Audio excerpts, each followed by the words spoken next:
Good afternoon, everybody that is joining us for this HR related, human resources related webinar. And boy, how timely this is.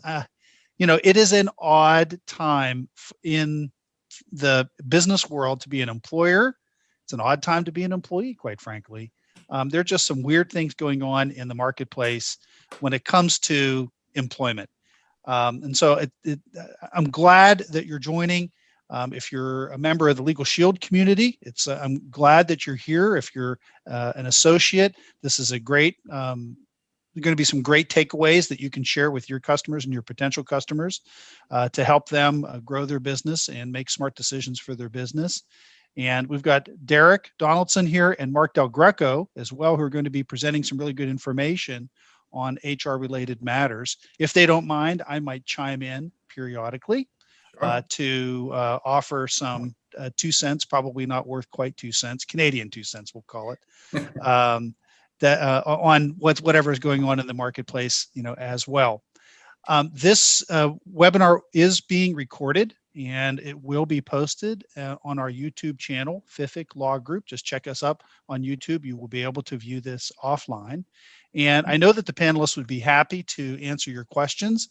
So if you do have them, I assume we have a little chat box somewhere, Matt, that you can post your questions and we'll either answer them along the way or we'll answer them at the end of the webinar. And so with that, I'm going to hand it off to Matt to do some introductions. So just a real quick introduction. I just wanted to say, just like Mike was talking about, we have that chat pod and a Q&A pod. So the chat pod, if you're just making a comment about what's being talked about, throw that in the chat pod. If you have a very specific question that you want to have answered, you can ask that in the Q&A pod. We also have Kelsey Spielman here with us today. She is a member of our HR team. And what she's going to do is she's going to answer some of the questions directly on here, and any remaining ones we have for the end of the session, we're going to throw over to Derek. This way he can go through everything that he needs to cover within kind of the time, trying to be respectful of everyone's time. So Derek has been with our company for 10 years now. He manages our HR department. One of the things that really gives him an advantage is that he has worked internally and done everything for our company, as well as he's the main lead for all of our clients from an HR perspective too. So he's seeing things from a lot of different angles, and he has a really good pulse on what's going on in the industry right now. So we have done other seminars similar to this, but he has a lot of anecdotal information about some new things that are happening right now that could be affecting you. Also, we have Mark Del Greco on the call. He is our recruitment supervisor, and nearing the end of the presentation, he's going to talk a little bit about recruiting. So right now, I'm going to pass it off to Derek, and thank you all for joining. All right. Thanks, Matt. I appreciate it. You set the bar high there for me. It was a good introduction, but I'm going to get right into it here, and let me share my screen.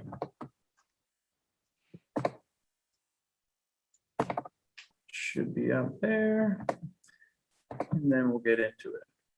Okay, so here we go. So first here, just the agenda for today's presentation. We're going to talk a little bit about employee versus independent contractors, how to classify your employees.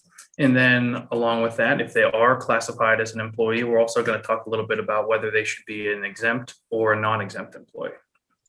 We're then going to talk about the new hire paperwork. So some of the onboarding paperwork, what is required and what are your must-have forms versus what are some best practices and what are some things that could be applicable to you, but may not be. And then we're going to get into employee handbooks. Why are they important? Should you have one? And everything that goes along with that. And then finally, like Matt said, we're going to wrap up with recruiting. Our recruitment supervisor, Mark's going to jump on, and he's going to talk a little bit about recruiting. So I actually want to start this off real quick with our first poll question. All right, so I'm going to launch this first poll question. So just want to get a pulse on everyone in the audience right now. So what is the current company size?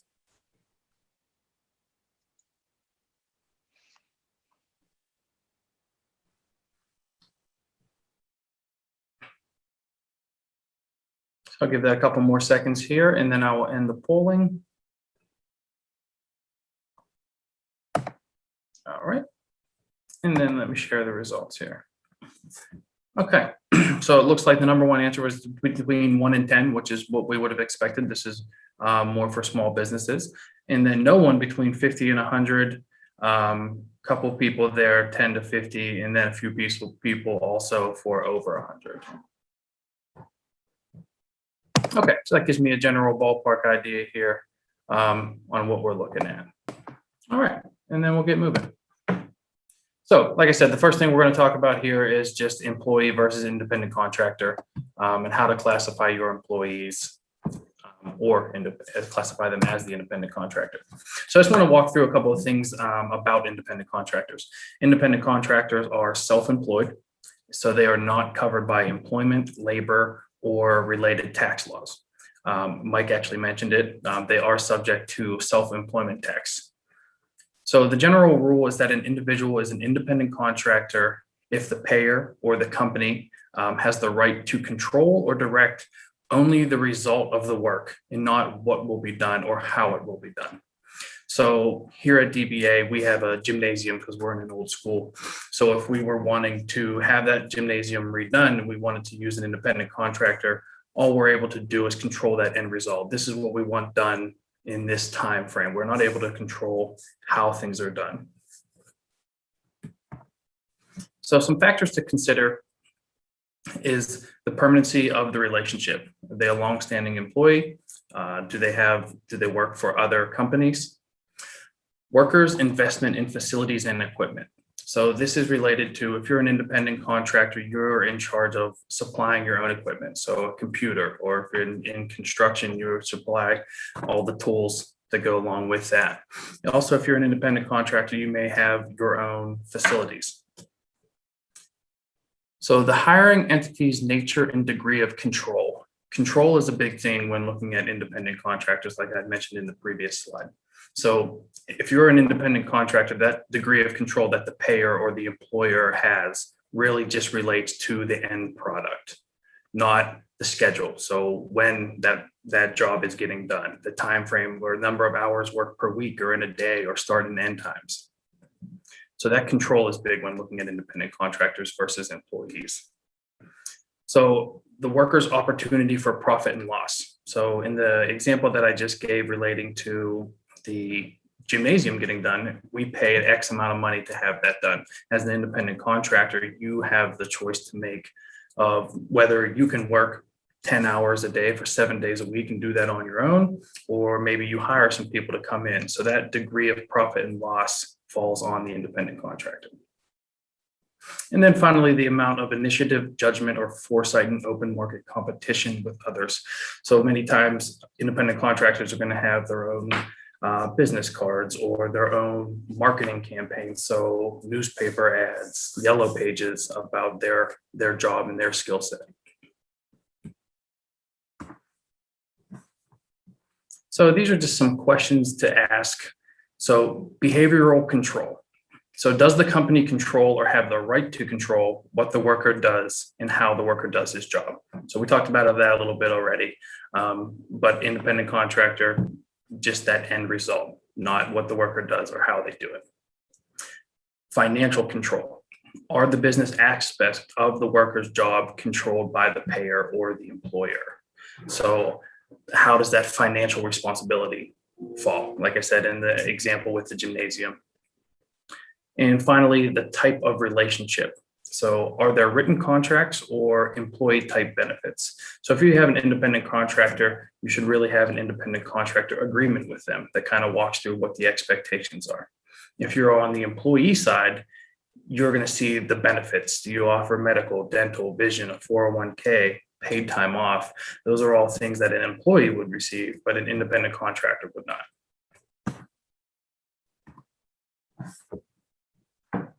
So the next thing we're going to look at here is the Fair Labor Standards Act, or FLSA. So with FLSA, the main thing that people link this to is exempt versus non-exempt. So what it does is it authorizes the standards of basic minimum wage and overtime pay. So if you are non-exempt, so you are eligible for overtime. If you are exempt, you are not eligible for overtime pay. So we're going to walk through a little bit about that here in the next coming slides. So this affects most private and public employment, and the act is administered by the Employment Standards Administration Wage and Hour Division. So pretty much it's a division of the Department of Labor. Okay, so exempt versus non-exempt. So real quickly, I am going to end this share so I can do our second polling question. So before we get into this one, I'm going to ask the next question here, which is exemption statuses. So what is the exemption status of your current workforce? So right now, do you have all non-exempt employees, all exempt employees, or do you have a combination of both?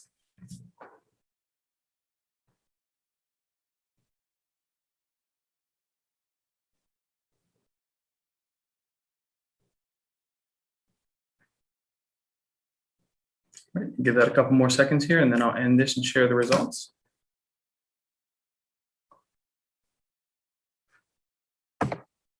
All right.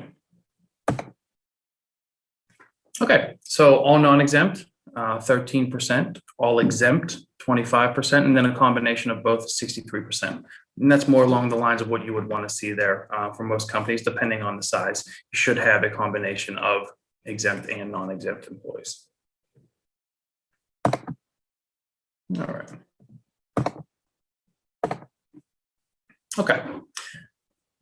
So Section 13A1 of the FLSA provides an exemption from both minimum wage and overtime pay for employees who are employed in a bona fide executive, administrative, professional, or outside sales capacity. There's also certain computer employees that may be exempt under professional, the exemption. So what I want to do here in the coming slides is I kind of want to walk through all of the different exemption options and kind of give you a high level overview of what those would entail. Mike? Eric, if I could just make a brief comment. Yeah, absolutely. This is going to be a really important part of the webinar, very important. There are a lot of misunderstandings that employers have. Under the prior administration, wage and hour audits declined, but I think we should all expect that they will be on the increase during the current administration. So businesses should be paying particular attention to their worker classifications and exempt and non-exempt decisions that are out there, and seek advice from professionals along the way. Okay, so we're going to get into, like I said, a little bit about those exemptions, as well as an FLSA test. There's some test questions you can ask yourself. So here is some test exemptions, and this is important and very relevant, as you'll see here in a minute, and as Mike mentioned. So one of the exemption tests is salary level threshold. So this is a salary level that if you're below this, you cannot be an exempt employee. So currently that salary level per federal regulations is $35,568. Now that's federal, that's across the board. So which works out to $684 per week. Now, Pennsylvania on its own decided they were going to up this salary level threshold, and it's actually going to be increased here in less than 2 months now. So on October 3rd of this year, now this is a PA regulation, the salary threshold will be increased to $40,560 or $780 per week. Now, along with that, there's almost a stepping stone process with it, as the federal level just got updated last year. Now, also on October 3rd of next year, 2022, for PA, that threshold is going to again increase to $45,500. So it's going to go all the way up from the current of $684 per week to $875 per week in a little under 14 months. So the next test is a salary basis test. So this is, does the employee regularly receive the same amount, a predetermined amount of pay per pay period? Or so that would make you an exempt employee. It doesn't matter the amount of hours you put in or the quality of your work. So if you're working 30 hours or 50 hours per week in a certain pay period, your salary at the end is still predetermined. It would not change. And then job duties is the third FLSA test. So one thing I want to like I said, we're going to walk through all these at a high level. But I did want to mention here, fact sheet number 17A. This is something that the DOL has out there right now, and it'll walk you through in a lot more detail of exactly what goes into each of the exemptions. So we are going to walk through them, but that's a very good reference point if you're going through this process. That fact sheet is highly readable too, right? It is, yeah. I say that facetiously. Anything that the government puts out is like that. Okay, so the first exemption we're going to walk through here is the executive exemption. So one of the things you're going to notice here is that the first bullet on almost all of these exemptions is that salary threshold. So you'll see that rate not less than $684. Again, it's going to increase in a few months here, but currently that's where it is. So there's only one exemption that doesn't have that salary threshold, and we'll get to that here in a few slides. But for the executive exemption, the primary duty needs to be managing the business, and they need to direct the work of at least 2 or more full-time employees. And finally, they have the authority to hire or fire other employees, or their suggestions in relation to other employees. Their employment status is given particular weight. So they may not be able to make those decisions of hiring, firing, promotions, demotions on their own, but they have a say when those things are happening within the company. Administrative exemption. Again, salary threshold. And then the primary duty of this exemption would be office or non-manual work related to management or general business operations. And they exercise of discretion and independent judgment with respect to matters of significance. So that's one of the key points to this one, is they have that independent judgment and ability to make decisions on their own. And it has to be something of significance as well. So professional exemption. So now there's actually 2 professionals. So there's the learned professional and there's also a creative professional. So learned professional, again, salary threshold first, but the primary duty is going to be related to advanced knowledge. So at least a degree, if not an advanced degree. And it must be in a field of science or learning. And this is acquired by a prolonged course of specialized intellectual instruction. Now, creative professional is the performance of work requiring invention, imagination, originality, or talent. And that's where you're going to see more artists and musicians that would fall into that exemption. Next, we're going to talk about the computer employee exemption. And they're very specific on this one with what the employee needs to do. So again, salary threshold. And then the employee employed as a computer systems analyst, computer programmer, software engineer, or other similarly skilled work in the computer field. So if you reference that fact sheet that I mentioned earlier, they actually have probably 4 or 5 bullets listed on there of exactly what that employee needs to do to qualify for this exemption. And it goes into pretty good detail about analysis and techniques and design, development, a lot of different things in the computer area.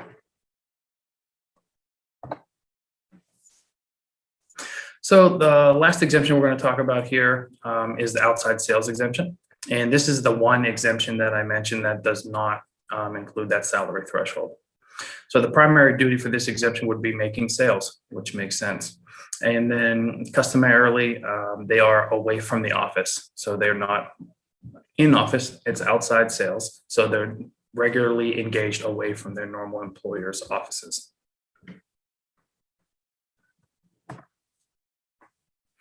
So the next session we're going to talk about here is some new hire paperwork. So some onboarding. So what goes into the onboarding? We'll talk about files, the upkeep of files, like what gets added throughout the employee life cycle there. And we'll get into some documentation, why documentation is so important, especially on the HR side. So onboarding. So I got to broke this up a little bit, and some of these could probably be moved around, but you have some must-haves, some best practices, and some good-to-haves. So must-have I-9 is very important. That's what allows employees to work. And we're going to talk about this in detail because that's one of the most errors that we see the most often when we're going into new clients. So we're going to get into detail on that. And then W-4 EIT form is more just for your taxes. Make sure your taxes are being paid to how you want the deductions taken out, and they're being paid to the right locations depending on where you work and where you live. Best practice, first thing under there, offer letter, and that could probably be moved up to a must-have. Offer letters are very important. They kind of outline what the employee can expect and their title, their rate of pay, and things like that. So those are very important to have, and they should be signed off on. Job description, same thing. All employees should have a job description. Employees need to know what's expected of them in their job. And again, those should be signed as well. Handbook receipt. If you don't have a handbook, obviously this wouldn't apply to you, but we are going to talk about handbooks as well a little bit later in the presentation. And your handbook should have a receipt to it. Employees need to know that they're responsible for everything involved in the handbook. So we have them sign off on it to verify that. Emergency contacts, pretty straightforward. Obviously, this is just, you want to make sure that if something happens at work, you know who you can contact for your employee. Good to have application, resume. Those could be switched over to best practice. References, direct deposit if you offer direct deposit. Acknowledgement forms. When I say that, acknowledgement forms, I'm more relating to policies and procedures that are probably or should be within your handbook. So do you have a PTO policy? Do you have a company property policy? If your company's big enough, do you have your FMLA policy? So these are more sign-offs for other policies and procedures that go along with your specific company that are probably within your handbook. So clearances, that could be depending on your company and what's required through contracts. So maybe you need to run Act 33, Act 34. So your criminal or child line clearances. Those apply the two most common. FBI clearance, mandated reporter clearance, if any kind of social service companies. And transcripts, we have some clients that we're required to have transcripts just because of our contractual obligations with them. And it's also important, especially for a higher level where you're requiring an advanced degree, to make sure you have transcripts or a diploma to verify that the employee does actually have that education level. Driver's information really depends on what the employee's doing. If the employee's not going to drive for your company, it's probably less important than if you're hiring someone who's going to be transporting people around. So you may make sure they have a valid driver's license. Do they have the minimum state requirements for auto insurance? Maybe you're going to want to run a driver's record check on them, making sure they're going to be transporting people for your company, that they don't have a long driving record of DUIs or things like that. And then finally, credentials, you're going to get into different trainings or things that your employees may be good for them to have or maybe required for them to have. So anything like that should be kept in the employee file as well. So personnel files as a whole. So after you get past the onboarding, what else goes into your employee file? So a person's folder may contain some of the following things, but certainly not limited to these. Investigations. So if an employee makes a complaint, you want to document that and have it in the file. What you did you follow up? What was the end result? Write-ups, verbal, written, suspensions, termination, all these write-ups should be in employees' files. Evaluations. If you do evaluations, they should be in the files. If you do evaluations, you should take them seriously. I can't tell you how many times I've gone into clients and they'll tell me, Derek, I want to get rid of this employee. They've been a terrible employee for multiple years and I can't take it anymore. And I'll say, okay, well, let me see your write-ups. What do you have on your documentation? And they don't have any write-ups. And I'm like, okay, what about your evaluations? So they'll hand me their evaluations, 5 stars across the board for this employee. I'm like, well, why would you give this person 5 stars across the board if they've been so bad for so long? And they'll say, well, we don't really take these evaluations seriously. We just do them to do them because we say we're going to. If you're not going to take your evaluations seriously, there's no point in doing them. Employee accommodations, and this is more related to ADA, if an employee requests an accommodation. Trainings, we talked about that a little bit. So anything that would be updated based on what they had when they came in as a new hire could be added in there, as well as any other things that they get along the way. A CPR training or something like that can be kept on file. Information changes. So that's going to be anytime your employee changes any of their basic information. They get married or divorced and their name changes. Maybe they move and they have a new address. Maybe they change their phone number, emergency contact, anything like that. Just keeping track of all those changes. Benefit enrollment forms. So if you offer benefits, you'll want to keep that information as well. Now, within a personnel file, only do workers' comp here first. So workers' comp forms, workers' comp injury, that should all be in there as well. So your overall personnel file, if you have hard files, not electronic files, you should have multiple files within your personnel file. So maybe you have one for payroll, one for medical, one for new hires. So there has to be different segregation within your personnel files, just due to some of the Department of Labor regulations. Proper documentation. So from the moment you make an offer, your organization's focus should be on documentation. So documentation is really, from an HR standpoint, very important, but as a company as a whole, it's really your greatest weapon against any type of claim that would come back against you. And I'm going to get into that here in the next slide. But file keeping and legal compliance doesn't have to be a burden, as long as you keep up with it as you go through. Setting up your files properly can improve your efficiency and reduce your legal risk. And we're going to get into the legal risk here and what that looks like. Okay, so why is documentation in detail so important? So I'm going to put Matt on the spot here. Matt, can you tell me what you did on June 20th last month? Wait, like, what do you mean? Oh, that was perfect. That was the exact answer I was looking for. So I bet you if you ask 99% of the people that are in here, they probably have the same look on their face, because why would you remember what you did a month ago unless something significant happened at that time? I'm not sure what I ate for dinner last night. So Exactly. There's no way I remember what I did on June 20th. Exactly.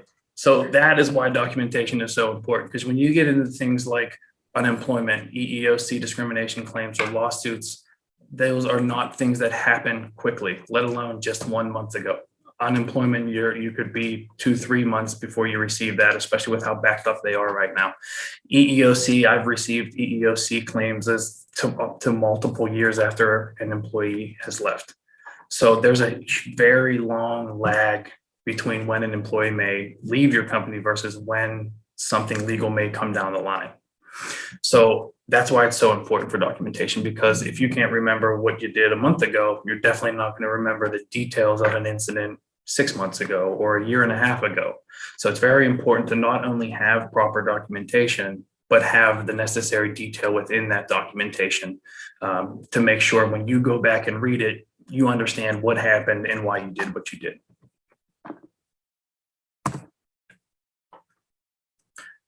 All right, so now we're going to get into a little bit more detail on the I-9 form. So before we do this, I'm just going to ask another quick poll. All right, let me launch this. All right, so this poll question here is, do you currently have an I-9 on file for all employees?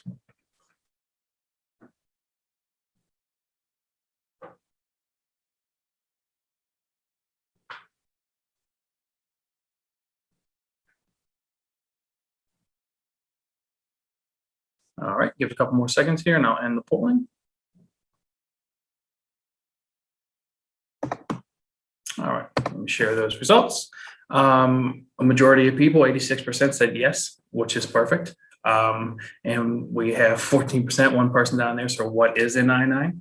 I laugh at that, but I've had multiple clients smaller businesses that we've walked into and they had no I-9s on files at all. They kind of gave you that deer in the headlights look, like, should I have been doing that type situation? So that's good. It seems like the majority of people here at least understand what the I-9 is and the importance of it. So I'm going to get into that right now. We'll talk a little bit more about why it's important and some of the common errors that we see when we do I-9 file audits. All right. There we go. So what is the I-9? So I-9 is all employees in the United States are required to provide documentation verifying their identity and their eligibility to work within the United States. So most companies do this hard copy. They bring in their employees, bring in their I-9, and they do it all that way. There is something called E-Verify, which is an internet-based system that allows you to verify employment. Right now, E-Verify is not mandatory in PA unless you're a federal contractor. But most people, I feel, from clients that we've worked with, still do the hard copy forms. So top employer mistakes. So these are the mistakes that we see most often when we go into companies to do an I-9 audit. So not reviewing section 1 after completion by new employees. So the employee does not often, employees may forget to sign and date in the section. So if you've seen the I-9, which most of you probably have from the poll results there, the employee section on part 1 is all their information up top, and then down towards the middle of the page is where they sign and date. So we'll see that where employees will forget to sign that. Accepting unacceptable or fraudulent documents. So fraudulent, I've been in HR a little over 11 years and with DBA for 10, and I've never seen, to the best of my knowledge, any fraudulent documents. So it's more unacceptable. And when I say unacceptable, I mean the most common thing we see is expired documents, where someone will provide an expired ID card or driver's license or passport, and they'll be accepted while it was expired. So that's one thing to look out for there. Next is not recording the document title, issuing authority, or explanation or expiration date. So this is on the employer side. So the section 2 of the I-9 is the employees where they record all the information from the documents that were submitted. So making sure you submit all of that information and document it accurately. One of the things that I actually see the most here is specifically related to the Social Security card, because there's actually, I believe it's three different issuing authorities that it could be on your Social Security card, and it says it in the circle right in the middle of the Social Security card. A lot of the ones you see is Social Security Administration is one of the main ones, but there's actually multiple different ones that it could be. So you want to make sure you kind of read around that circle in the middle of the Social Security card to make sure you're putting down the proper information. Making corrections without initialing and dating them. So the Department of Labor has a lot of regulations relating to how corrections can be made to an I-9 form. So definitely can't have anything like whiteout on it. If you have certain things that are wrong in certain areas, you can do a strike through and you can initial and date. For other things, you need to do a whole new form. So, or some you may just need to recomplete section 1 or section 2. So if you're going through your own I-9 audit, you want to make sure you look up some of those regulations before you go through making any changes to the employee's form. You never want to backdate anything. Employers not listed, the date of hire and the sign and date in section 2. So the bottom part of section 2 or the second page of the I-9 form is where the employer dates, what the employee's start date was, and then when they completed the form as well. And we're going to talk about that in a minute on why those 2 dates are important. So the I-9 needs to be completed within 3 days of hire. So in all my time in HR, maybe less than a handful of times this has happened, but we've had an employee who never brought in their documentation for their I-9, and you only have 72 hours to do that. So on day 4, if they didn't bring in the documentation that we needed, we've had to turn around and send people home. We actually had a woman come in who forgot it. She actually drove an hour to work each day, and after driving an hour in, she didn't have her documentation, and we had to turn her around, send her right back home to drive another hour to get her documentation and bring it back because she forgot it for 3 days in a row. So it doesn't happen often, but it is a timeline to keep in your mind when you're completing it. Employers cannot specify which documents they will accept from an employee. So the most common forms of ID you get for the I-9 form are going to be your passport, driver's license, Social Security card. Those are the 3 most common ones we get.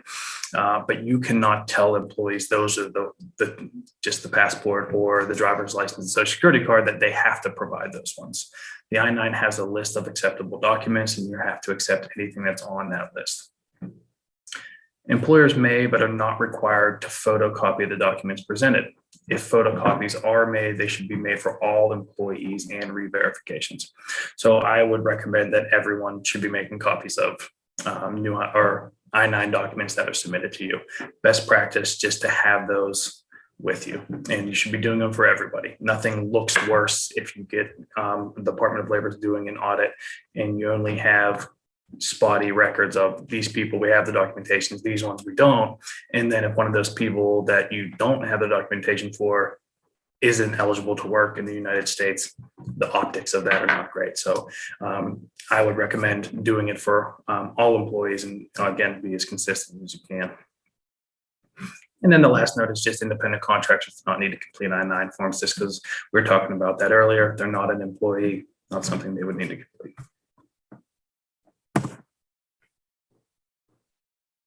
Employer responsibilities. So employees must complete section 1 prior to their first day or on their first day before they start work. And that's just the completion of their information, them checking the box, verifying, and signing. Section 2 must be completed by the employer or authorized representative within 72 hours. That's what we just talked about. And then you must physically examine the documents. Again, we kind of mentioned that they needed to be provided. You got to physically examine them, make sure that everything looks legitimate. And then once you do that, that same person who verifies the documents needs to be the person who signs off on page 2. So if I meet with a new hire, I verify, I look at their documents that they submitted, I make photocopies of it. I can't give it to somebody else in my department and have them complete the rest of the I-9 form. Whoever verifies needs to be the person that completes that.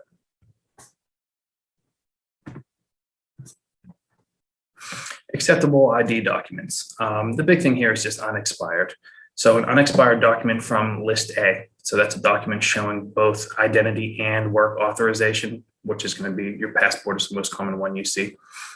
An unexpired document from list B, which would show identity, looking like a driver's license, and it's important that you need both B and C, an unexpired document from list C showing work authorization, most commonly the Social Security card.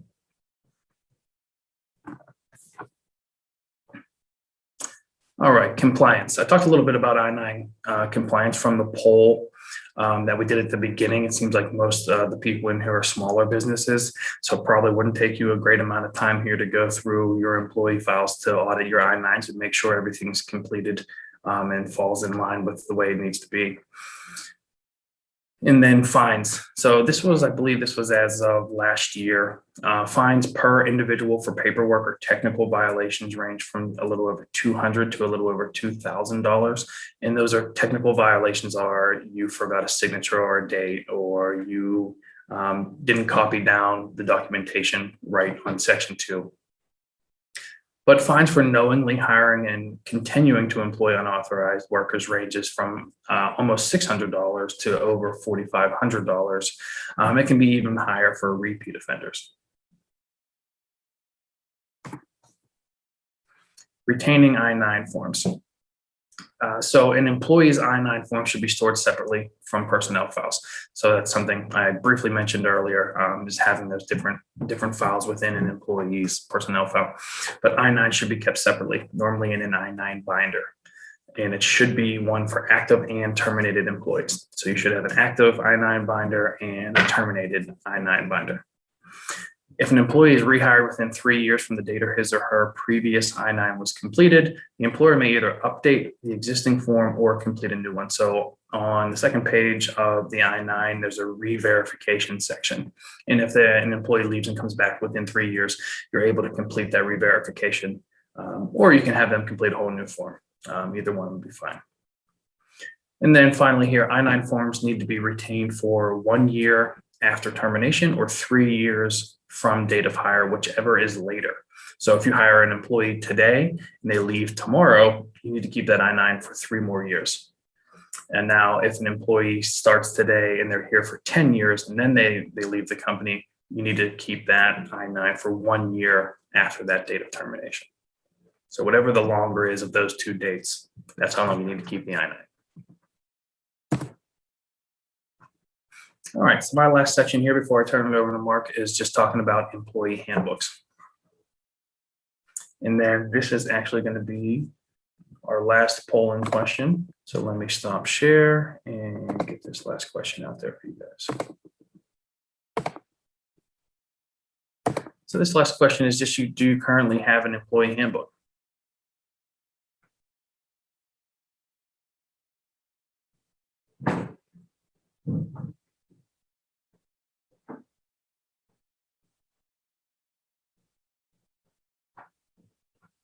Okay, going to give this a couple more seconds here and then we'll go.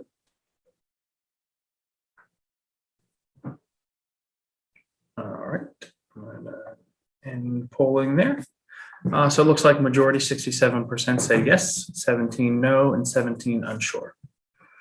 So we're going to get into a little bit. Oh, wait, I didn't share that. There's a share. Sorry about that. So that's like what I was saying there. 67% yes, 17 no, and 17 unsure. So we're going to talk a little bit about the employee handbooks, what should be in there, why they're important. So employee handbooks, what's the purpose? So employee handbooks really should be a company resource. It's a place that employees can find procedures, policies, benefit information, all in one location. So I'm not saying you need to put your whole summary plan document of every benefit that you have in there, but employees need to understand when they're eligible, what things are covered and what's available to them. So it's really a very good reference for employees on any questions that they should have, process, policy, benefit related. It also limits legal liability. So clearly defined policies help protect against discrimination claims, and clearly details laws pertaining to your employees and defines their rights within those laws. So you want to make sure what's in your handbook is relevant to your employees. So you don't want to have a policy to discuss out-of-town travel if you don't have employees that travel out of town. So all handbooks need to be tailored to each individual company. So employee handbook tips. Use language all employees will understand. So you don't need legal jargon in your handbook. You want employees to be able to read it and understand it. Like Mike talked about earlier with that fact sheet 17, you don't want it to be a difficult read. You want people to be able to go through it and understand it because they need to know what's expected. Use handbooks as a resource for employer as well as employees. So we talked about a little bit on the employer side of it, that fallback for legal things for unemployment or EEOC. But it's also, like we mentioned too, with employees, it's a benefit to them to have a good employee handbook that they can fall back on that's relevant and up to date. Speaking of that, Mike? Well, I was just gonna mention, Derek, that for employers, it's really good for you to know and understand the employee handbook. It helps you make consistent decisions whenever you're presented with issues involving your employees. And really, one of the areas that you can get yourself in trouble is being inconsistent whenever you're making decisions about employee-related matters. That's how you may open yourself up for a discrimination type of a claim. So it's really important for you to know and understand your employee handbook and to use it to make consistent decisions across all of your employees. Yeah, and that's a very good point. And one thing I think that slips through people's radars a lot is making sure supervisors understand what's in their handbook. Because a lot of times upper level management may understand what's in there, but you may have supervisors that don't. And if they're treating employees differently, that's where that consistency issue comes in. So and in HR, it's really consistency. The more consistent you can be, the better. And that's how you protect your company, by being as consistent as possible and treating all employees the same. And it's easier to do that if everything is consistent and you're following what's in that handbook. So along those same lines, maintain and update as necessary.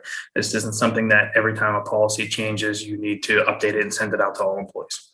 This may be something where you just continually update it. Every few years, you kind of put out a new one for your employees to sign off on. Or if there's a very big change, like I said, you can do it at that time. But it's not something that needs to be going out every month or every couple months as something changes. So have a table of contents. You want to make sure, like I said before, not only is it easy to read, but it's also easy to navigate. So you don't want employees, if you get a handbook that's up 50, 60 pages, the last thing you want is employees scrolling through all of those pages trying to find what they're looking for. So having a table of contents at the beginning can be very helpful. So have electronic and hard copies available to employees. A lot of times we give all of our employees their handbook day one, and I bet you 90% of our employees couldn't tell you where that is. And the good news is we have a common electronic area in our time tracking system that employees can go to and pull that up whenever they want. So you want employees to have access to it when needed. And then, like we've talked about before, have employees sign and submit a receipt. They need to know that they're responsible for what's in that handbook. So there it goes. The 3 C's of handbooks for small business owners: compliance, communication, and, like Mike said, consistency. So compliance, just determine which employment laws apply to your company and make sure they're in there. Like I said, not a one size fits all. There are certain rules that should be in all handbooks. We'll talk about a few of those actually in the next slide. But you want to make sure that you have you're following the compliance necessary for your company. Communication, you got to make sure employees know about the handbook when big changes are made. That communication with employees is important because they need to know, like I've been saying over and over again, they need to understand what's expected of them. And then consistency, we talked about that. There's nothing worse from an HR standpoint than being inconsistent or seeing employees treated in different ways under the same scenarios. So consistency is also always the most important thing on the HR side. Handbook must-haves. So these are some things that should be in all handbooks. An at-will disclaimer. So PA is an at-will state. Employment can be terminated at any point for any reason. Acknowledgement of receipt. I mentioned this multiple times. They've got to sign off that they have it, they read it, they're responsible for it. Equal employment opportunity policy, so the EEO policy, anti-harassment and anti-discrimination policy, employee classifications. We talked about some of that: exempt, non-exempt, full-time, part-time, intern, summer help, whatever classifications that you have. Employee benefits, again, doesn't need to be a full summary plan doc for everything you have, but employees need to know what's covered, what they're eligible for, when they become eligible, and what's kind of covered under the different benefit plans that you do offer, if you offer them. And then finally, employee job details. So job details are going to be your pay schedules, your pay periods, your dress code, attendance policies, call-off policies, things like that, that are specific policies to your company and how you handle them. So they understand, if I'm going to resign from work today, I need to give 2 weeks notice because that's what our policy is. And if I don't give 2 weeks notice, what's the result of that? All right.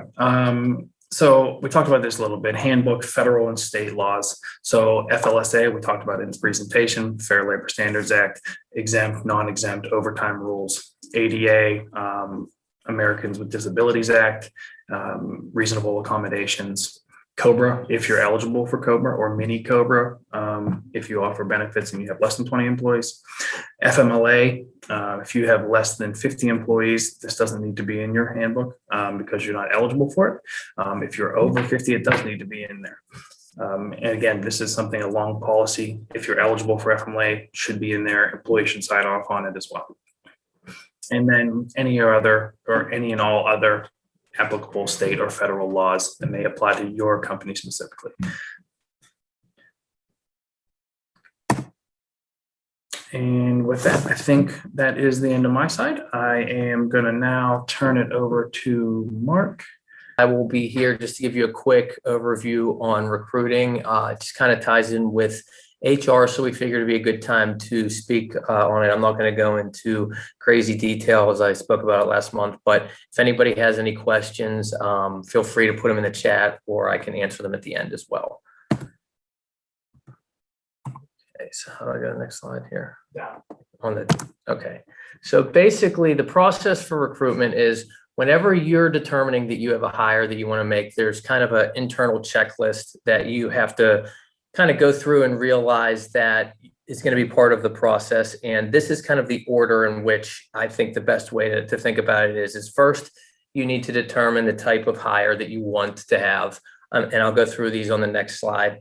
After you determine the type of hire, you really have to put some time and effort and think about the type of job description that you're going to put together and the types of candidates that you're looking to attract with that job description. Then coming with that job description, there's numerous job boards out there and websites to advertise your position to attract different candidates. Some are better for different types of industries. Some are better for different levels of positions. So you can go through those, do a little research, and really determine where the best outlets are for you to advertise your job. And then I can talk about the rest after, because the rest comes with interviewing them after you found the candidate and, making the offer.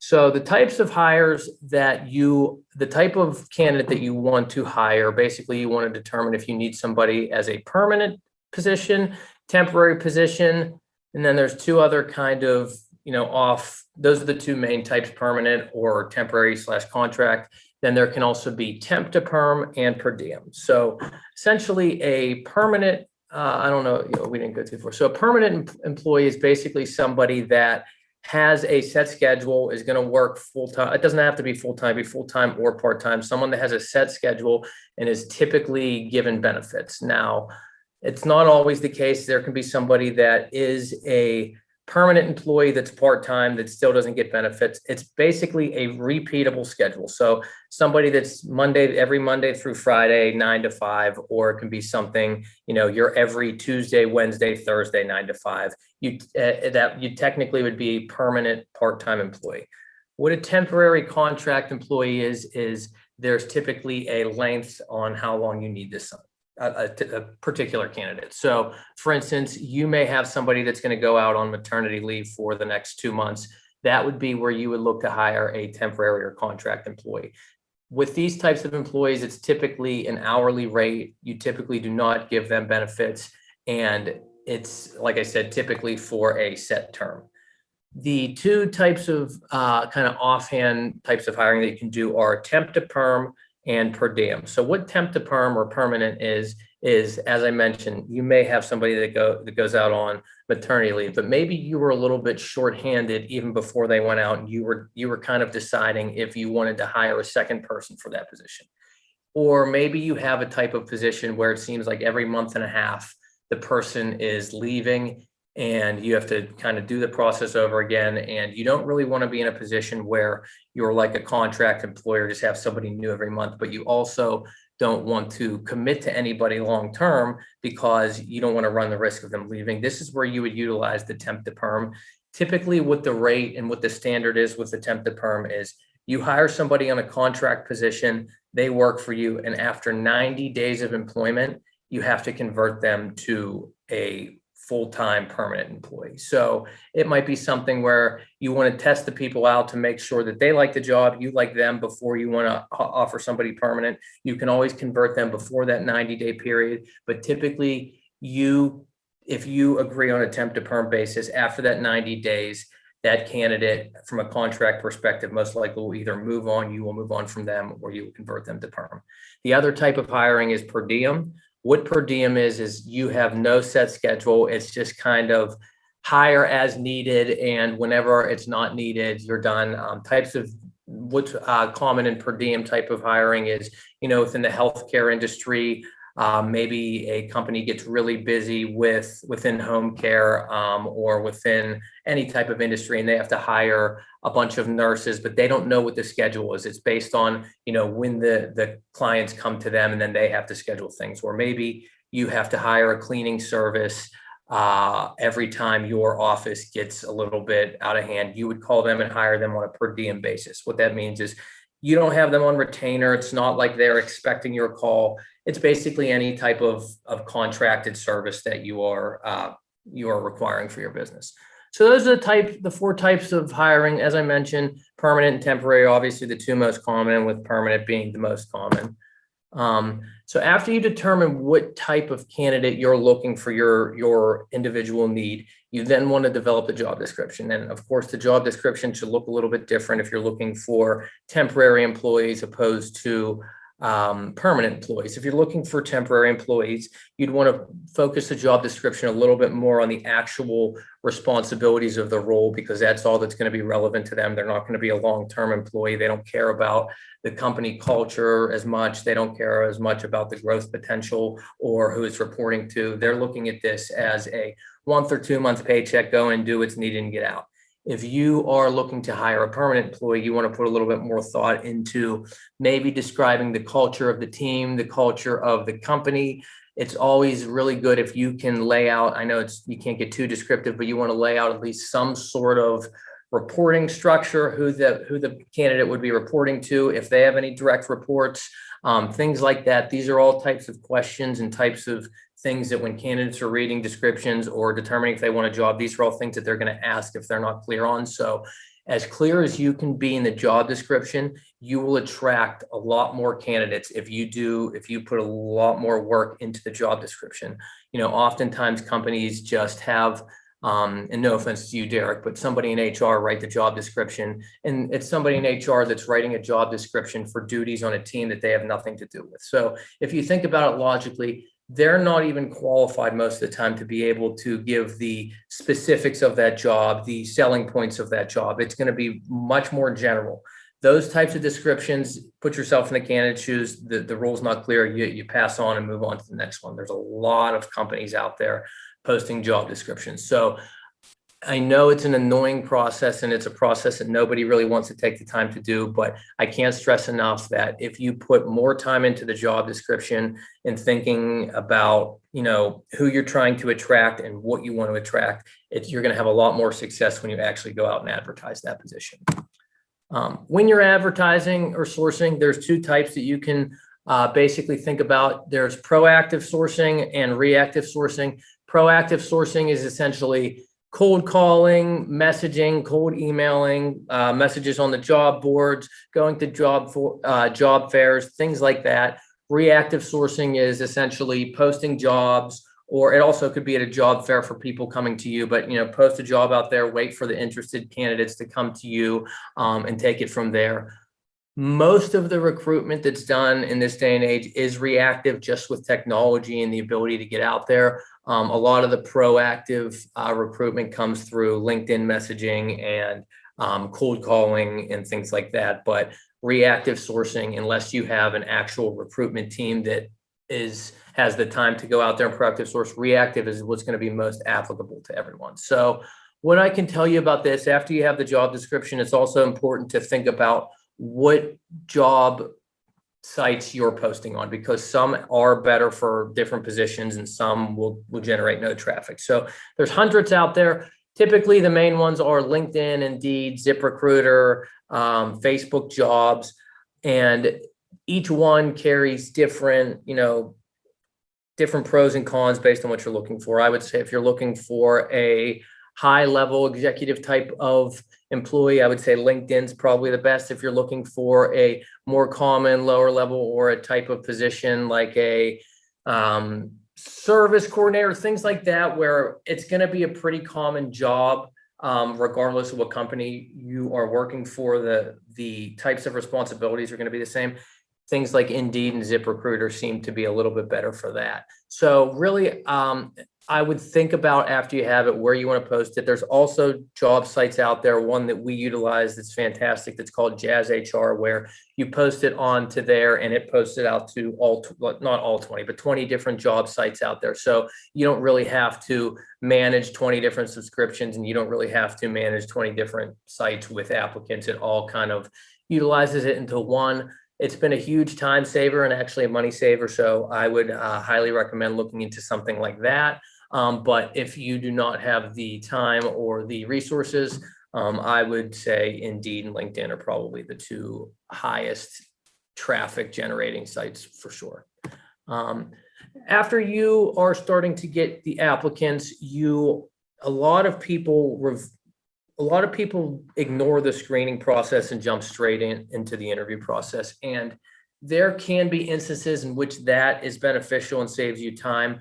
But I highly, highly recommend implementing some sort of screening process. And what I mean by that is The majority of fallouts, and what I mean by fallout is you make somebody an offer and they either decline the position or they accept the position, but end up declining before start date. The majority of late fallouts in the process have to do with not being transparent over the details of the position until after the offer is made. So what I mean by that is oftentimes people will not be clear about what the salary is, not be clear about some of the benefits, or if part of the job is out of the office and working on the road at different locations, and they jump right into it, cover it on the interview, make the offer, and then the person declines for whatever reasons they didn't like, where you would have been able to screen that person out of the process with a quick 1-minute phone call before you wasted the time interviewing them for 30 minutes, kind of put all your eggs in that basket. We're expecting them to accept the offer. Just simple things that you would want to screen for are salary or hourly rate, the location of the position, and if the position is going to require travel or working at external sites, the schedule and hours, and if there's any type of prerequisite that is essential to the position. Like if somebody needs to have a CPR license, for example, and it's not on the resume, you wouldn't want to just go ahead and schedule an interview with that person, because you might find out 5 minutes into the interview they don't have the CPR license, and you do not want to continue the interview, but you also don't want to be rude, so you end up wasting 30 minutes just going through the process. This is something that a 1-minute phone call, or sometimes even an email, or you can add to the application, can really, really cut down on wasting time later in the process. So I highly, highly recommend, if you have the time and resources or somebody at your company to be able to do some screens, just after you determine who you want to interview, try to do a quick reach out and determine the things, these types of right here, these types of different identifiers about the position. Just try to determine if the candidate is hesitant about any of them and really hammer that out before that. It will save you a lot of time in the long run. And also what it does is the more offers you make, you'll have a much higher acceptance rate, obviously, if you can be transparent about this beforehand. When making an offer, obviously, these are the types of things that the candidate is going to be asking and what is going to be most important to them. Salary is obviously the most important. We always work for money. So this is something where if the candidate is hesitant during the screening process about what the salary is on the position, a lot of times I like to ask them, what are you looking for? If it's 10 to 15K above the range, it might not be worth it. If it's maybe 5K above the range, that's something in the screening where you can talk about, some of the different pros and cons of it. And you can also cover that in the offer stage. So salary, location, schedule. You also want to talk about the vacation and benefits. Most people, when it comes to vacation and benefits, they want to know how many vacation days they get and a quick snapshot of the benefits, and may have some specifics from there. And then you always want to lock down a start date and be prepared for candidates to tell you that their company has countered them, or be prepared for them to try to negotiate for more money in this stage, especially if this isn't something that you screened them on. And again, that's why I like to screen too. Candidates oftentimes, after they go through the interview, they know the interview went well. They think they then hold the power, and oftentimes think that they can ask for a little bit more money. And whether or not they accept for a lower rate, you always want your candidate to accept thinking that they got the best deal. And again, oftentimes if a candidate comes in at a certain number and you get them to accept lower, they might be accepting thinking they missed out. This is why it's always very, very important to manage these expectations before the offer is made and during the screening process, because if you cover that prior to that, they know that that's what it is. It's not that they can interview and ask for more, and it's not that you're just being cheap and stingy with them later in the process. From this, after you get the verbal acceptance, again, typically you're looking for them to agree that the salary you offered works, the location, everything about the position works, and then they've agreed on a start date. You'd like to, you do have to allow somebody 2 weeks notice. So there are situations where you may be able to start somebody quicker than that 2 weeks. Maybe they're unemployed currently. Maybe they have all their clearances for onboarding. But, if somebody's currently working, you have to allow them that 2 weeks notice to put in at their current firm. And then you also want to determine how long it's going to take you to onboard when determining the start date, because certain positions require different type of licensing or certifications that may take 3 days, may take a week to come back. So again, this is something that when you're determining the start date, you don't always want to leave it up to the candidate. You kind of want to have an idea in mind of where you want and discuss that with the candidate during the offer stage. And again, it's typically at least 2 weeks out from when you're speaking to them so that they can put in their 2 week notice, and also so that you can give your HR team the appropriate time to onboard them. From that, after you get the verbal acceptance, it typically moves over to HR in the onboarding process, and that's where the recruitment process ends.